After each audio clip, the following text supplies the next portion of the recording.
This is not an accident. വണ്ടിയും വ്യക്തിയും തമ്മിൽ ഏകദേശം 10 അടിയോളമെങ്കിലും ദൂരമുണ്ട്. വണ്ടി സ്കിഡായ പാടുകളല്ലാതെ വ്യക്തിം ഇവിടെ നിന്ന് ഇറങ്ങിയോ ഇഴഞ്ഞോ പോയതിന് യാതൊരു മാർക്സും ഇല്ല. അപ്പോൾ ഇത് ആക്സിഡന്റ് കഴിഞ്ഞ വ്യക്തിം തെറിച്ചുപോയ ദൂരം തന്നെയാണ്. വ്യക്തിമിന് തലയ്ക്ക് പിന്നിൽ വലിയ മുറിവുണ്ട്, പക്ഷേ ഹെൽമെറ്റിന് ഡാമേജും പറ്റിയിട്ടില്ല. ഹെൽമെറ്റ് കിടക്കുന്ന വണ്ടിയുടെ തൊട്ടടുത്തും. സാർ, അതിപ്പോൾ ആദ്യത്തെ ഇടിയിൽ തന്നെ ഹെൽമെറ്റ് തെറിച്ചു പോയിട്ടുണ്ടാവാം, പിന്നീടാവാം തലയിടിച്ചത്. അത് തലയടിച്ചുണ്ടായ മുറിവല്ല. എന്ന് വെച്ചാൽ കൃത്യം ചെയ്തയാൾ കൃത്യം നടത്താൻ വേണ്ടി ഹെൽമെറ്റ് ഊരിയിട്ടുണ്ട്. അപ്പോൾ യൂസ് ചെയ്യണമെന്ന ഉദ്ദേശത്തോടെ പ്രതി ഒരു വെപ്പൺ കയ്യിൽ കരുതിയിരുന്നു എന്നർത്ഥം. അതുപോലെ കഴുത്തിൽ ഒരു ലിഗേച്ചർ മാർക്കുണ്ട്.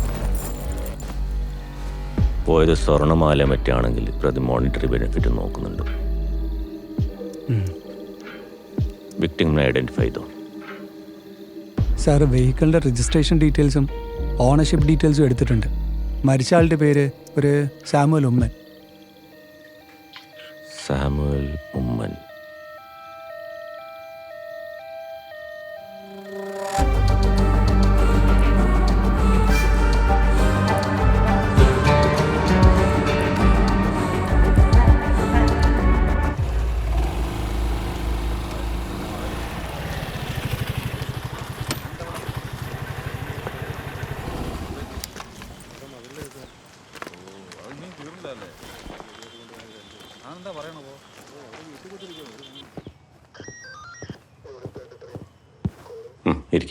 സാർ, പോയിട്ട് എന്തായി?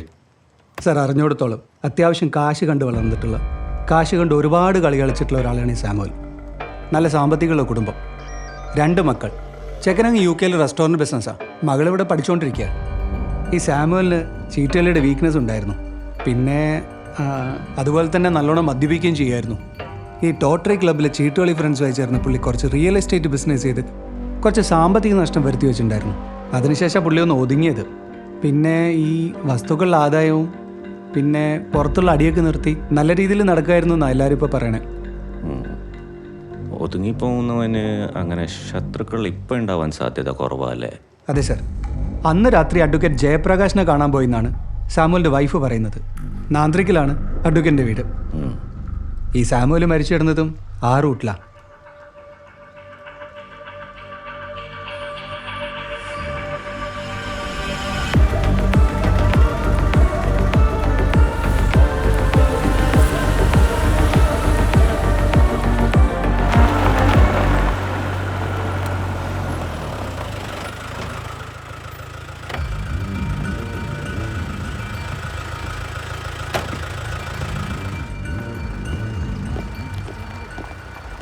It's a clear case of homicide. TBI, traumatic brain injury. Occipital ബോണിൽ ഡിപ്രസ്ഡ് കൊമ്മ്യൂണേറ്റഡ് ഫ്രാക്ചർ വിലങ്ങനെ ഉണ്ടായിട്ടുണ്ട്. അതിൻ്റെ ഡയമെൻഷൻസ് വന്നിരിക്കുന്നത് length 8 centimetre, breadth 4.5 centimetre, depth 1.5. കുഴുവിൻ്റെ ഔട്ടർ എൻഡിൽ നിന്ന് ഫിഷർ ഫ്രാക്ചേഴ്സും കാണുന്നുണ്ട്. ജാക്കി ലിവർ, കമ്പിപ്പാര, കനമുള്ള ഇരുമ്പുദണ്ട്, അങ്ങനെ ഏതെങ്കിലും സിലിണ്ട്രിക്കൽ വെപ്പൺ ആവാനാണ് സാധ്യത. And A subdural haematoma means collection of blood also observed. പിന്നൊരു കാര്യം, ആ മനുഷ്യന് എഴുന്നേറ്റ് നിൽക്കാൻ സാധിക്കില്ലായിരുന്നു. റൈറ്റ് ഹിപ്പ് ജോയിന്റിൽ ഫ്രാക്ചറും ഡിസ്ലൊക്കേഷനും സംഭവിച്ചിരുന്നു. അത് വണ്ടി കൊണ്ട് ഇടിച്ചപ്പോൾ സംഭവിച്ചതാവാം, അല്ലെങ്കിൽ വീഴ്ചയിൽ സംഭവിച്ചതായിരിക്കാം. അപ്പോൾ ഇതൊക്കെയാണ് ഇമ്പോർട്ടൻ്റ് ആയിട്ട് പറയാനുള്ളത്. ബാക്കി ഡീറ്റെയിൽ ആയിട്ടുള്ള റിപ്പോർട്ട് മെയിൽ ചെയ്യാം. Thank you doctor.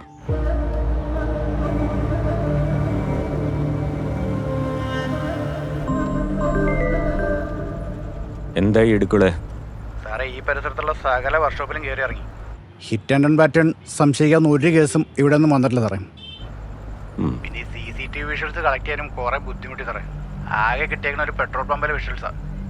അതിനെ സപ്പോർട്ട് ചെയ്തിട്ടുള്ള വേറെ വിഷ്വൽസ് ഒന്നും നമുക്ക് കിട്ടിയിട്ടില്ല. കിട്ടിയ വിഷ്വൽസായിട്ട് സ്റ്റേഷനിലോട്ട് വാ. ശരി സാറേ. ഓക്കെ.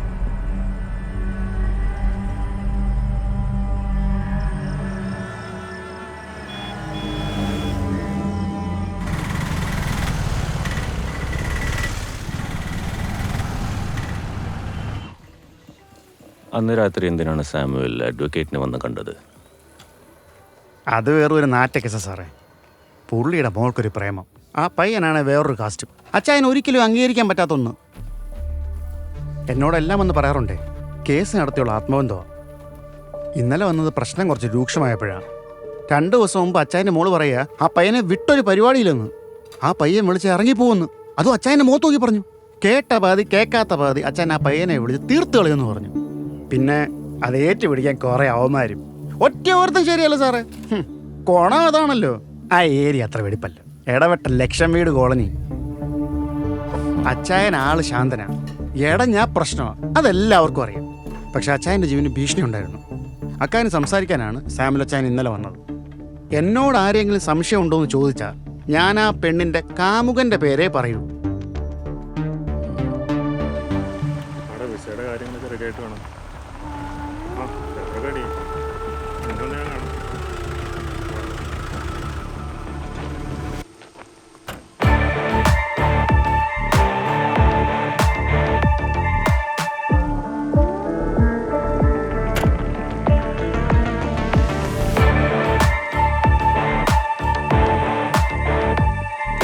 എനിക്കൊരു കൂട്ടുകാരനുണ്ട് സാറേ, വിലാസ്. കൂടപ്പിറപ്പിനെ പോലെ സാറേ അവൻ. ആളൊരു എടുത്തിയാട്ടക്കാരനാ. സാമുവൽ അച്ചായനെ അവൻ വിളിച്ചിട്ടുള്ളത് നേരാ, പക്ഷേ ഭീഷണിപ്പെടുത്തിയിട്ടൊന്നുമില്ല സാറേ. ഞാൻ ആ കാര്യം പറഞ്ഞ് അവൻ ഒരുപാട് വഴക്കും പറഞ്ഞു. ഞാൻ ആ പുള്ളി എന്ത് ചെയ്യാനാ സാറേ? ഒന്നുമില്ലല്ലോ, ഞാൻ സ്നേഹിക്കുന്ന പെങ്കൊച്ചിൻ്റെ അപ്പനല്ലേ.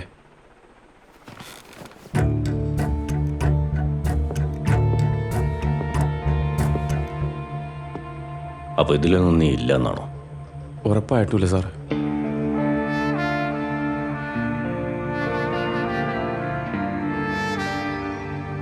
അകത്തുകൊണ്ട് നിർത്തിക്കോ സാർ.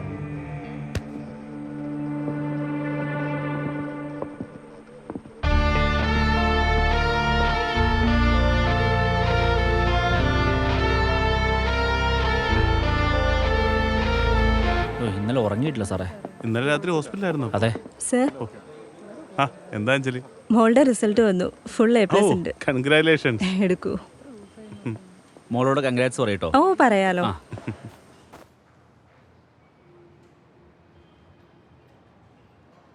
നിർത്ത്. കുറച്ചുകൂടി റിവൈൻഡ് ചെയ്ത്. ഒന്നുകൂടെ സൂം ചെയ്തേ. ആ, വെഹിക്കിൾ ഡീറ്റെയിൽസ് ക്ലിയർ ആവുന്നില്ല സർ. സർ, മാക്സിമം സൂം ഒരു അല്ലേ? മിനിറ്റ്. അതെ സർ. സർ ഒന്ന് പോസ് ചെയ്യാവോ? എന്താ? ഒന്ന് പോസ് ചെയ്തേ. എന്തു പറ്റി? സാറേ, ഇന്ന് രാവിലെ ഒരു ഹിറ്റ് ആൻഡ് റൺ കേസ് ഞാൻ വിളിച്ചു പറഞ്ഞില്ലായിരുന്നോ? ഒരു ഹേറ്റ് ഹോറിസ്. ആ, അതിതാണോന്ന് എനിക്ക് സംശയമുണ്ട് സാർ. ഓ, ഒരു മിനിറ്റ്. ആ പയ്യൻ എൻ്റെ ഒരു പെൻഡ്രൈവ് തന്നിട്ടുണ്ട്, ഞാൻ എടുത്തിട്ട് വരാം. എടുത്തിട്ട് വാ. ഹലോ, ശരി. ബാക്കി വിവരങ്ങൾ അന്വേഷിച്ച് പറ. ഓക്കെ, ഇങ്ങനൊരു പുതിയ അപ്ഡേറ്റ് നേരിട്ട് പോയി അന്വേഷിച്ച് അത് തന്നെയാണ് സർ. ഓക്കെ, ഞാൻ വിളിച്ചോളാം. ശരി. അത് കണക്ട് ചെയ്യും.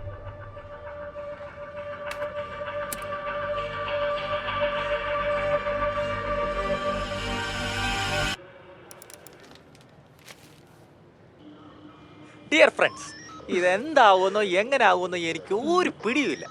സംഭവം ഇവക്ക് ഇന്ന് ലൈസൻസ് കിട്ടിയിട്ടു.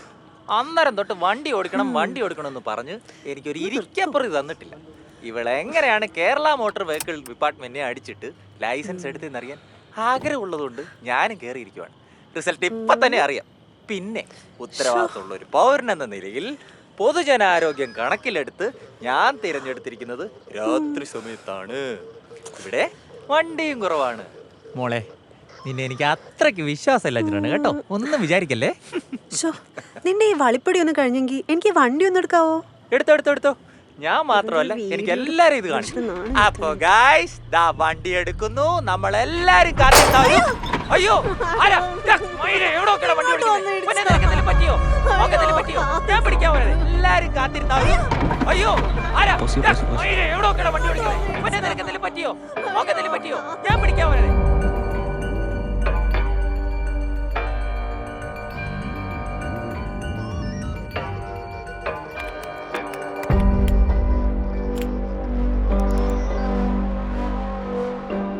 സാറേ, ഷാജി മേരി സദനം ഇടവട്ടം.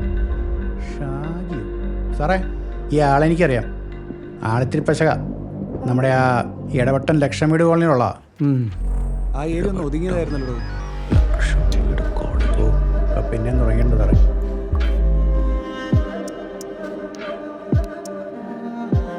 ആ ഏരിയ അത്ര വെടിപ്പല്ല. ഇടവട്ടം ലക്ഷം വീട് കോളനി.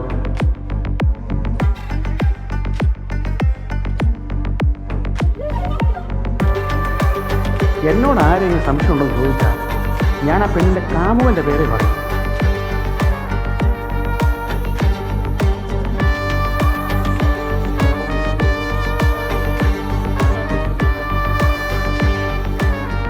നീയും ആ കോളനി തന്നെ അല്ലടാ?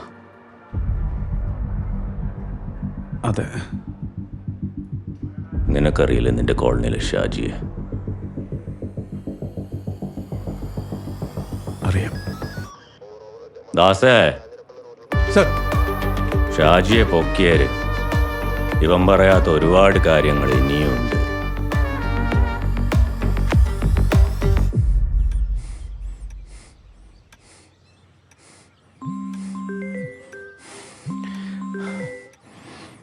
പറാസേ.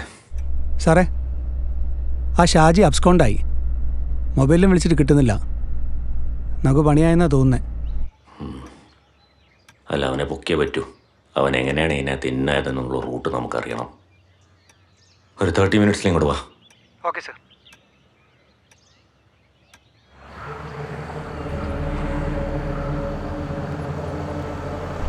സാമുവലിൻ്റെ കഴുത്തിലുള്ള മുറിവ് മാല പൊട്ടിച്ച തന്നെയാണ്. ആ വഴിക്കുള്ള അന്വേഷണം. സാറേ, ഈ ഏരിയയിലുള്ള മുഴുവൻ ബാങ്കുകളും ജ്വല്ലറികളും പ്രൈവറ്റ് ഫിനാൻസ് സ്ഥാപനങ്ങളും ഒക്കെ നമ്മൾ കയറി ഇറങ്ങി. മാല വിൽക്കാനോ പണയം വെക്കാനോ ആയിട്ട് ഷാജി ഇതുവരെ അവിടെ ഒന്നും ചെന്നിട്ടില്ല. ഇനി അവൻ ചെന്ന അവർ നമ്മളെ വിവരം അറിയിച്ചോളും.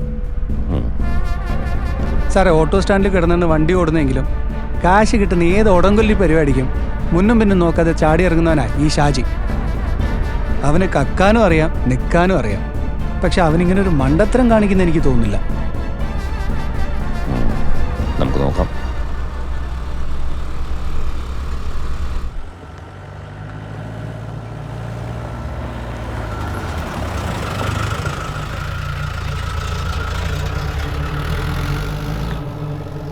ഈ ഷാജിയുടെ ഫോൺ സ്വിച്ച് ഓഫ് ആണല്ലോ. അവൻ എവിടെയാ പോയത്? നിങ്ങൾ വല്ലതും വിളിച്ചിരുന്നോ? ഇല്ല സാറേ, വിളിച്ചില്ല. ചില ദിവസം അങ്ങനെയാ, ഓട്ടം വന്നാൽ പെട്ടെന്ന് പോകും. പിന്നെ നമ്മൾ വിളിച്ചാലും ഫോണൊന്നും എടുക്കത്തില്ല. ഒരു മാല വന്നില്ലേ നിനക്ക്? ഏത് മാലയാ സാറേ? എന്ന് തന്നത് എനിക്ക് മനസ്സിലായില്ല. കഴിഞ്ഞ ദിവസം. കഴിഞ്ഞ ദിവസോ? എൻ്റെ കയ്യിലും തന്നിട്ടില്ല സാറേ. കഴിഞ്ഞ ദിവസം രാവിലെ പോയതാ. പിന്നെ ഇതുവരെ വന്നിട്ടില്ല. പിന്നെ ഇതുവരെ വന്നില്ല. എന്നിട്ട് നിങ്ങൾ വിളിച്ചില്ലേ? ഇന്നലെ ഉച്ച കഴിഞ്ഞ് കഴിക്കാൻ വരുന്നില്ലെന്ന് വെച്ച് വിളിച്ചായിരുന്നു. എത്ര മണിക്ക്? ഒരു 3:30 സാറേ. എന്നിട്ട് ബിരിയാണി കഴിച്ചു, തിരക്കില്ല, പിന്നെ വിളിക്കാമെന്ന് കട്ട് ചെയ്തു. വിളിച്ചപ്പോൾ ഷാജി എവിടെയായിരുന്നു? അതറിയത്തില്ല. പിന്നെ ശബ്ദം കേട്ടപ്പോൾ തിയേറ്ററിലാണെന്ന് തോന്നണം. ആരുടെ കൂടെ പോകാനാ സാധ്യത? അതറിയില്ല സാറേ. ഈ ഷാജി സ്ത്രീ വിഷയത്തിൽ എങ്ങനെയാ? അയ്യോ, പക്കാ ഡീസൻ്റ് ആണ് സാറേ.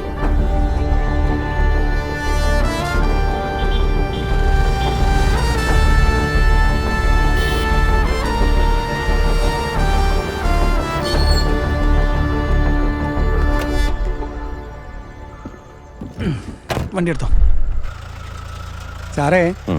കേട്ടോടത്തോളം ഷാജി ആളൊരു ഡീസൻ്റാ. ഒരു കുഞ്ഞുമോളാ ഇപ്പോഴത്തെ കമ്പിക്കാരി. അല്ല, കമ്പനിക്കാരി. ഇവിടെ നേരെ പോയി 2 വളവ് കഴിഞ്ഞ് ഇടതേ സൈഡിൽ 4ാമത്തെ വീട്. പിന്നെ സാറേ, അവന് കെട്ടിയോളെ കണ്ടില്ലെങ്കിലും കുഞ്ഞുമോളെ കണ്ടില്ലേ ഉറക്കം വരില്ല എന്നാ ഇവിടെയുള്ള ഓട്ടോ ഡ്രൈവേഴ്സ് പറയുന്നത്.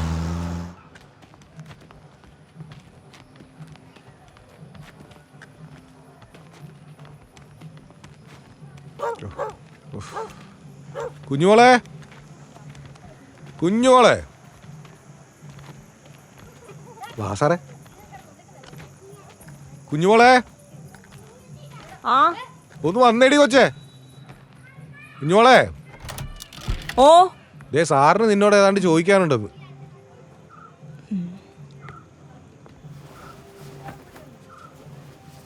എന്താ സാറേ? നിങ്ങളിവിടെ ഒറ്റയ്ക്കാണോ താമസം? പിള്ളേരുണ്ട്, സ്കൂളിൽ പോയേക്കുവാ. ഹസ്ബൻഡോ? ഗൾഫിലാ സാറേ. ഹലോ, അപ്പോൾ ഓട്ടം വേണ്ടപ്പോൾ മുഴുവൻ ഷാജിയായിരിക്കും വിളിക്കണല്ലേ? സ്റ്റാൻഡിൽ അങ്ങനെ ഒരു സംസാരം ഉണ്ടല്ലോ. ആ പറയുന്നവരുടെ ഉദ്ദേശം വേറെയാ സാറേ. കെട്ടിയവന് ഗൾഫിലെന്താ ജോലി? കൺസ്ട്രക്ഷൻ പണിയാ സാറേ. എന്നിട്ട് അവൻ ഈ വീടിൻ്റെ പണിയൊന്നും തീർത്തിട്ടില്ലല്ലോ. ഓ ഇല്ല സാറേ, ഓരോരോ പ്രാരാബ്ദങ്ങളല്ലേ. 2 പിള്ളേരാ വളർന്നു വരുന്നത്. എന്നിട്ടാണോ നീ ഇങ്ങനെ കാണിച്ചുകൊണ്ട് നടക്കണേ? അനാവശ്യം പറയല്ല സാറേ. എന്താനാവശ്യം? ഈ കേക്കും വെള്ള കുത്തലൊന്നും നിനക്ക് ചെയ്യുമ്പോഴല്ലോടി. ഇതൊക്കെ ഓരോരുത്തർ ഇങ്ങനെ പറഞ്ഞുണ്ടാക്കുന്നതാണ് സാറേ. അത് വെച്ച് സാറ് സംസാരിക്കല്ലേ. എന്ത് സംസാരിക്കില്ലെന്ന്? നീ ആരാണ് എന്താണെന്ന് ഞങ്ങൾക്ക് വ്യക്തമായിട്ട് അറിയാം. അതനുസരിച്ച് ഷാജി ഇങ്ങോട്ട് വരികയോ വിളിക്കുകയോ എന്തെങ്കിലും ചെയ്തായിരുന്നോ? ഇല്ല ഇല്ല സാറേ. എത്ര നാളായി ഇവിടെ വന്നിട്ട്? കുറേ നാളായി. ഇതാണോ നീ ഉപയോഗിക്കുന്ന ഫോൺ? അതെ. അപ്പോൾ ഇതോ? അത് എപ്പോൾ മേടിച്ചത്? ഇന്നലെ. മാസം അവസാനമാകുമ്പോൾ ഞങ്ങൾ പോലും ഉണ്ടായിട്ട. ഈ പ്രാരാബ്ദത്തിൻ്റെ ഇടയിലൊക്കെ ഇതെങ്ങനെ ഒപ്പിച്ചെടുക്കുന്നു?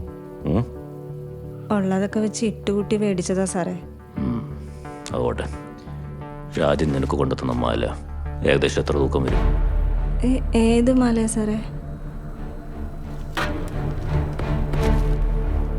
28 ഗ്രാം, 26,500 രൂപ വെച്ച് 1,82,000 രൂപ. ഈ തൂക്കത്തിനുള്ള സ്വർണം നിനക്ക് ആരാണ് തന്നത്?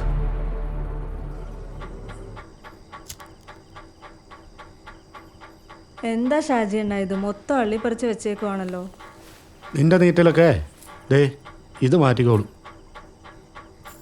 സ്വർണ്ണാണോ? ഇതെവിടുന്നാ? അത് നീ അറിയേണ്ട കാര്യമില്ല. പിന്നെ ഇത് വിറ്റ് കളയരുത്, പണി പാളും.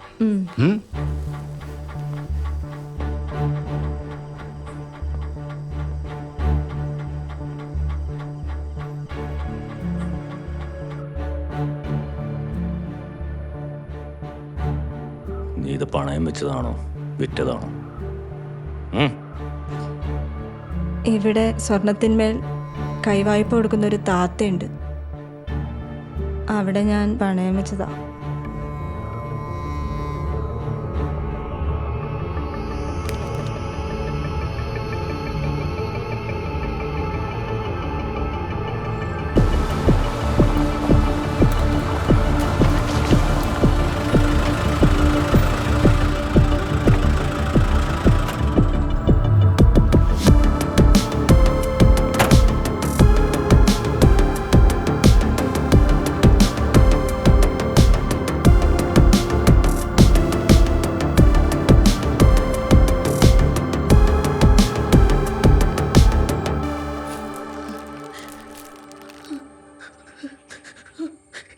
ഇതെന്റെ സാമൂലച്ചേട്ടൻ മാറുതന്നെ സാറേ.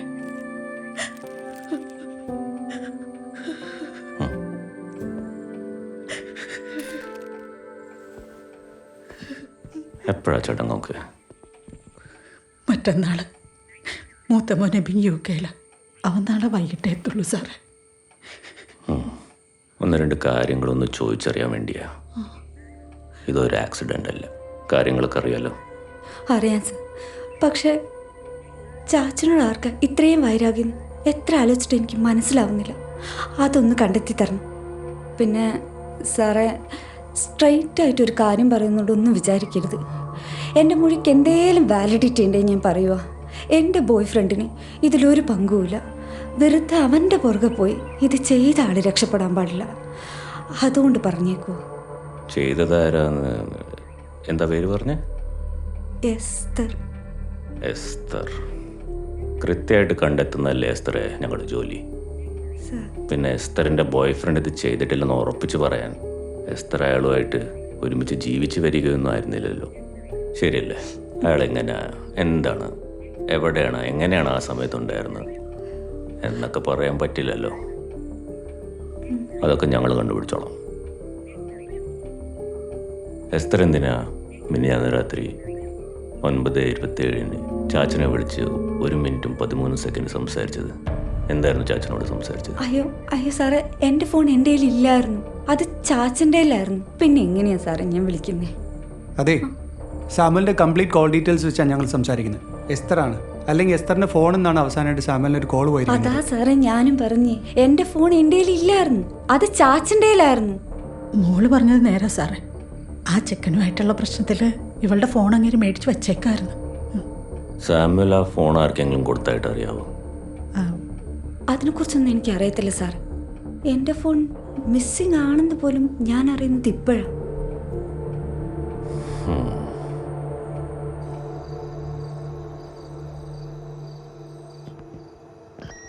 എസ്തർ പറഞ്ഞത് ശരിയാണ് സാർ.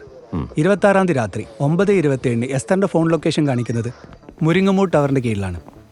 അന്ന് വൈകുന്നേരം ഏകദേശം 6:30 തൊട്ട് രാത്രി 11:10 വരെ എസ്തറിൻ്റെ ഫോൺ ആക്റ്റീവ് ആയിരിക്കുന്നത് ആ ടവർ ലൊക്കേഷനിൽ മാത്രമാണ്. മുരിങ്ങമൂട് ടവറിൻ്റെ അണ്ടറിലാണ് സർ ഈ മർഡർ നടന്ന 18-ാം പടി.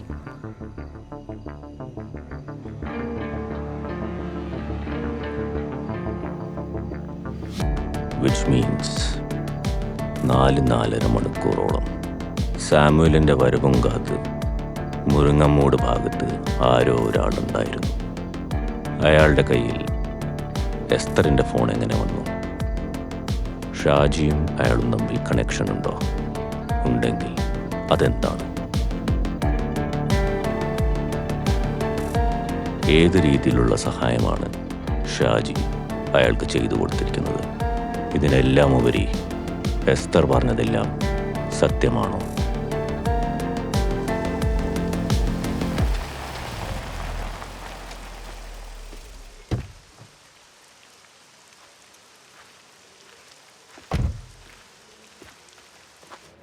പഞ്ചായത്ത് ഓഫീസിൽ കയറി നിങ്ങളുടെ പാർട്ടിക്കാരുണ്ടാക്കിയ അടി ഉണ്ടാക്കിയവന്മാരുടെ പേരെഴുതി തന്നതും നിങ്ങൾ.